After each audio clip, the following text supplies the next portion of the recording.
এই মুহূর্তের সর্বশেষ আপডেট নিউজ নিয়ে আপনাদের সামনে হাজির হলাম। এখন শুনবেন সংবাদ শিরোনাম। শেষ মুহূর্তে পরিস্থিতি পাল্টে দিল ডক্টর ইউনূস।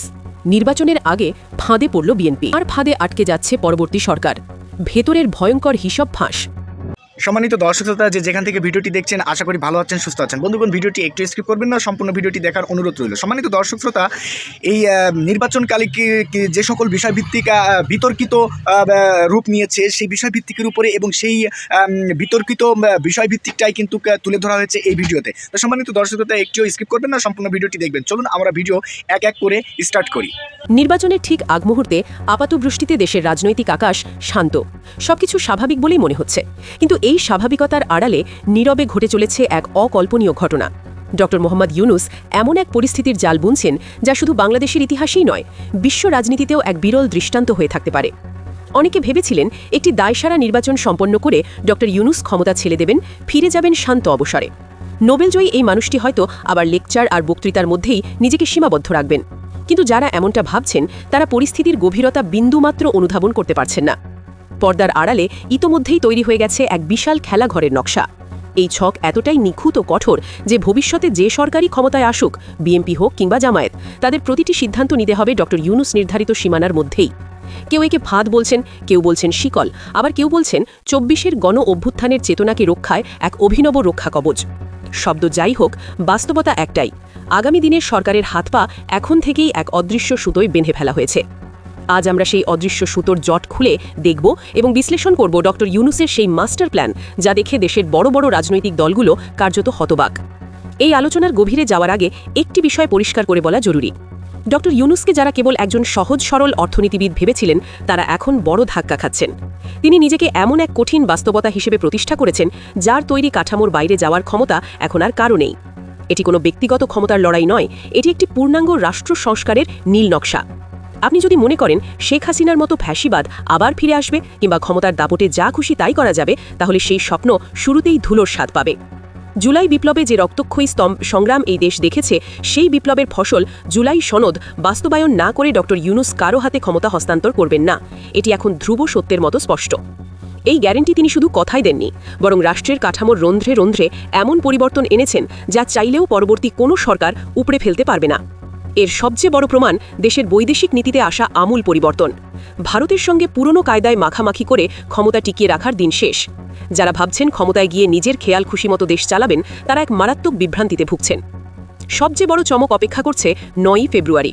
নির্বাচনের ঠিক আগ মুহূর্তে যুক্তরাষ্ট্রের সঙ্গে বাংলাদেশ একটি বিশেষ বাণিজ্য চুক্তি স্বাক্ষর করতে যাচ্ছে। বিশ্বের ইতিহাসে নির্বাচনের ঠিক আগ মুহূর্তে এমন গুরুত্বপূর্ণ আন্তর্জাতিক চুক্তির নজির অত্যন্ত বিরল। এর অর্থ গভীর ও সুদূর প্রসারী।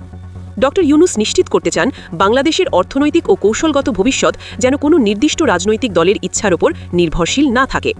এই চুক্তির মাধ্যমে তিনি স্পষ্ট করে দিচ্ছেন, ক্ষমতার পালাবদল হলেও বাংলাদেশের গন্তব্য এখন নির্ধারিত ও অপরিবর্তনীয়। এটি কেবল একটি বাণিজ্য চুক্তি নয়, এটি একটি শক্তিশালী রাজনৈতিক বার্তা। এই বার্তার মাধ্যমে প্রতিবেশী দেশগুলোকে, বিশেষ করে ভারতকে বুঝিয়ে দেওয়া হয়েছে বাংলাদেশ আর কারও করুণার উপর নির্ভরশীল নয়। দেশের পররাষ্ট্রনীতি এখন আত্মমর্যাদা ও জাতীয় স্বার্থের ভিত্তিতেই পরিচালিত হবে।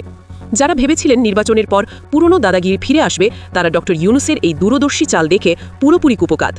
ডক্টর ইউনূস শুধু আন্তর্জাতিক অঙ্গনেই নয়, দেশের ভেতরেও শক্ত অবস্থান গড়ে তুলেছেন। বিএনপি বা অন্যান্য দল যারা ভাবছিল ক্ষমতায় গিয়ে বন্দর দখল নেবে কিংবা পুরনো স্টাইলে চাঁদাবাজি শুরু করবে, তাদের জন্য এটি এক স্পষ্ট সতর্কবার্তা। শর্ত এতটাই কঠোর যে নির্বাচনের একদিন আগেও কঠিন সিদ্ধান্ত নিতে তারা দ্বিধা করবে না। নৌপরিবহন উপদেষ্টা ব্রিগেডিয়ার জেনারেল ডক্টর সাফাত হোসেন যেভাবে জরুরি সভা ডেকে সংকটের সমাধান করেছেন, তাতেই বোঝা যায় তারা কেবল ক্ষমতা ছেড়ে দেওয়ার অপেক্ষায় নেই, বরং একটি স্বচ্ছ ও পরিষ্কার ব্যবস্থা নিশ্চিত করেই যেতে চান। সাংবিধানিক কৌশলের ক্ষেত্রেও ডক্টর ইউনূস নিয়েছেন এক নজিরবিহীন পদক্ষেপ। অতীতে স্বৈরাচারীরা যেভাবে সংবিধানের ফাঁক ফোকর ব্যবহার করেছে, সেই পথ এবার প্রায় সম্পূর্ণ বন্ধ করে দেওয়া হয়েছে। সাধারণত নবনির্বাচিত সংসদ সদস্যদের শপথ পড়ান স্পিকার বা ডেপুটি স্পিকার, কিন্তু সেই পদ শূন্য থাকায় সিদ্ধান্ত হয়েছে ত্রয়োদশ জাতীয় সংসদের নির্বাচিত সংসদদের শপথ পাঠ করাবেন প্রধান নির্বাচন কমিশনার। দেখতে এটি সাধারণ সিদ্ধান্ত মনে হলেও এর পেছনে রয়েছে এক বিশাল আইনি কৌশল। এই শপথ প্রক্রিয়ার মাধ্যমেই অন্তর্বর্তী সরকারের সব কর্মকাণ্ডের বৈধতা নিশ্চিত করা হবে। আপনি যদি এমপি হিসেবে শপথ নিতে চান, তবে ডক্টর ইউনূস সরকারের তৈরি করা আইনি কাঠামোর মধ্যেই আপনাকে আসতে হবে, অন্যথায় আপনার সংসদ সদস্য পদই অবৈধ হয়ে যাবে। এভাবেই ১৯৭২-এর সংবিধানের দোহাই দিয়ে যারা এই সরকারকে প্রশ্নবিদ্ধ করতে চেয়েছিল, তাদের মুখ স্থায়ীভাবে বন্ধ করে দেওয়া হয়েছে। এটি কেবল আইনের খেলা নয়, এটি রাজনৈতিক অস্তিত্বের প্রশ্ন। এখানেই আসে বড় প্রশ্ন, বিএনপি কেন এতটা অসহায়? দীর্ঘদিন ক্ষমতার বাইরে থাকা বিএনপি এখন মরিয়া হয়ে ক্ষমতায় ফিরতে চায়, কিন্তু ভারতের সঙ্গে পুরনো ধাঁচের সম্পর্ক ও রাজনীতির যে বাসনা তারা লালন করে, ডক্টর ইউনূসের তৈরি কাঠামোর কারণে তা বাস্তবায়ন করা প্রায় অসম্ভব হয়ে পড়েছে। অন্যদিকে জামায়াত এই পরিবর্তনের সঙ্গে নিজেকে অনেকটাই মানিয়ে নিতে প্রস্তুত। তারা ইউনূসের লেগেসি বহনে আগ্রহ দেখাচ্ছে, কিন্তু বিএনপির জন্য বিষয়টি মোটেও সহজ নয়, কারণ এই নতুন ব্যবস্থায় রাজনৈতিক দলের হাতে আর একছত্র ক্ষমতা থাকছে না। জনগণের আকাঙ্ক্ষা ও জুলাই বিপ্লবের চেতনা এখন প্রাতিষ্ঠানিক রূপ পেয়েছে। এই সীমা অতিক্রম করা মানে সরাসরি জনগণের মুখোমুখি হওয়া। ডক্টর ইউনূস এমন পরিস্থিতি তৈরি করেছেন যেখানে পরবর্তী সরকার বাধ্য হয়েই সুশাসন ও জবাবদিহিতার পথে হাঁটবে। পুলিশের গুলিতে নিহতদের ঘটনায় একের পর এক মামলার রায় ও বিচার প্রক্রিয়া তারই অংশ। তিনি চান ভবিষ্যতে কোনো সরকার এসে এসব অপরাধ চাপা দিতে না পারে।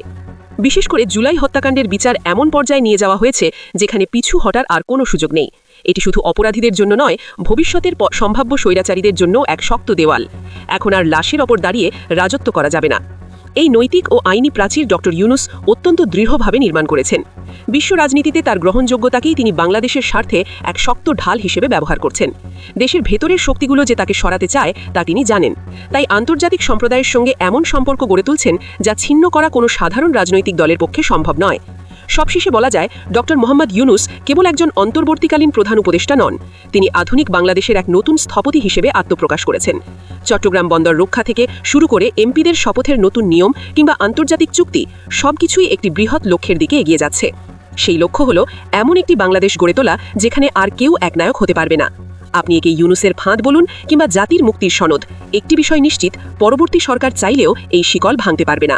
সম্মানিত দর্শক শ্রোতা, সম্পূর্ণ ভিডিওটি দেখার জন্য অসংখ্য ধন্যবাদ। বন্ধুগণ, দেখলেন এক এক করে বিভিন্ন কিন্তু বিষয়ভিত্তিক নিয়ে কিন্তু এই ভিডিওটি নির্মাণকৃত ছিল। তো সম্মানিত দর্শক শ্রোতা, রাজনৈতিক প্রেক্ষাপটে এবং বর্তমান নির্বাচনকালীন সময়কে কেন্দ্র করেই কিন্তু এই ভিডিওটি বিভিন্ন গণমাধ্যমে কিন্তু এমন নিউজ কিন্তু আমরা একের পর এক কিন্তু পাচ্ছি। তো সম্মানিত দর্শক শ্রোতা, আসলে বিষয়টি কতটুকু যুক্তিসঙ্গত এবং এই বিষয়টিকে কেন্দ্র করে যে সকল নিউজ একের পর এক কিন্তু তৈরি হচ্ছে জামাতকে নিয়ে, বিএনপিকে নিয়ে, এনসিপিকে নিয়ে এবং অন্যান্য যে সকল অঙ্গ সংগঠন বা রাজনৈতিক যে টিমগুলো আছে সেই বিষয়ভিত্তিক নিয়ে এই রাজনৈতিক সময়ে বা এই নির্বাচনকালীন সময়ে যেসব বিতর্কিত বিষয় কিন্তু বিভিন্নভাবে কিন্তু বিভিন্ন গণমাধ্যম কর্মী এবং বিভিন্ন প্ল্যাটফর্মে কিন্তু প্রকাশিত হচ্ছে। তো সম্মানিত দর্শক শ্রোতা, এই বিষয়ভিত্তিক কিন্তু এখনও কিন্তু শক্ত কোনো দলিল বা জাতীয় লেভেলে কিন্তু তার কোনো খতিয়ানা কিন্তু ইতিমধ্যে কিন্তু পাওয়া যায়নি।